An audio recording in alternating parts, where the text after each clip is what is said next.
That reminds me of something else. Sure, everybody would like to know about. I know that when, like, on the Coyotes, if you go to like a lightweight aluminum flywheel, there's something in the engine that has to be, you have to like rev it up or do something like that to, go ahead. Okay, so anytime, and this is because Ford built this way, the Coyote mode, and most of your late model Fords are this way as well. The crank sensor ring, the actual crank sensor ring is on the back of the crankshaft, and it sandwiches between the flywheel or flex plate, between the two. If you disturb the flex plate or you disturb the flywheel, doing a tranny swap or converter swap or whatever else, if you disturb that, you have to go back and do a crank relearn. And here's why.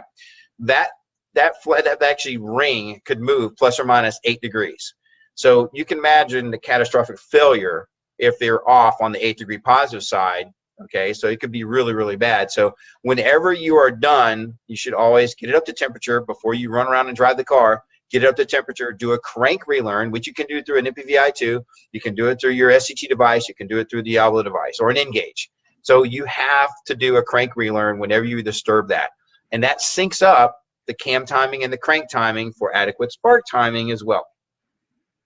Oh, that I think everybody needs to know that, because we get people all the time that put a lightweight crankshaft or lightweight flywheel in, and they'll pick up like a weird miss. Yeah, you'll get code 315 and random misfire 300. In 2011, so you know, the reason I found this out, we actually did several of our first 2011 Mustangs, and we were racing them, and one of the clutches went out. It went to the dealer. They put a new clutch in it. The guy picked it up. The next day, he calls me and said, "Hey, I blew my car up." And I'm like, "What?" He goes, "Yeah, I'm taking it back to Ford. The motor blew up." He says, "I wasn't even driving it hard." So it didn't even have a tune in the car. So one thing that you know, he called the Ford dealer and says, "Oh, we'll bring it in. We'll check it out." So he brings it in there, and they're like, "We don't know what happened. There's no tune in the car, and we're not sure." Well, during that period of time, Ford started realizing something was going on. So they realized that the shops, the repair shop, was not doing the crank relearn, and it was costing Ford a lot of money. So now, if you go to Ford and you have something done, at the end, the very last thing on that sheet is crankshaft relearn successful or not, and they will not release the car unless the crankshaft relearn is successful. So, and most of your mom and pop shops and other shops don't know this. So it took a little learning curve, and I did a Tech Tuesday on this. Matter of fact, just last week from the tuning school. That's the school that I teach for out of Odessa, and we have a bunch of information on there. One of them was I just did the crank relearn so people would understand how it worked and was able to function and do it.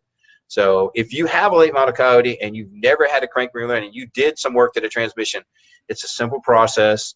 Get it done. Make sure it's safe. I can attest to that. If you don't, like on Ruby, we had a problem with that. It was like all of a sudden it would have the code would be random misfire, and it would kind of like stutter, and then after a couple of turns, boom, it was back to normal again. So yep. Yeah, I can attest how important that is.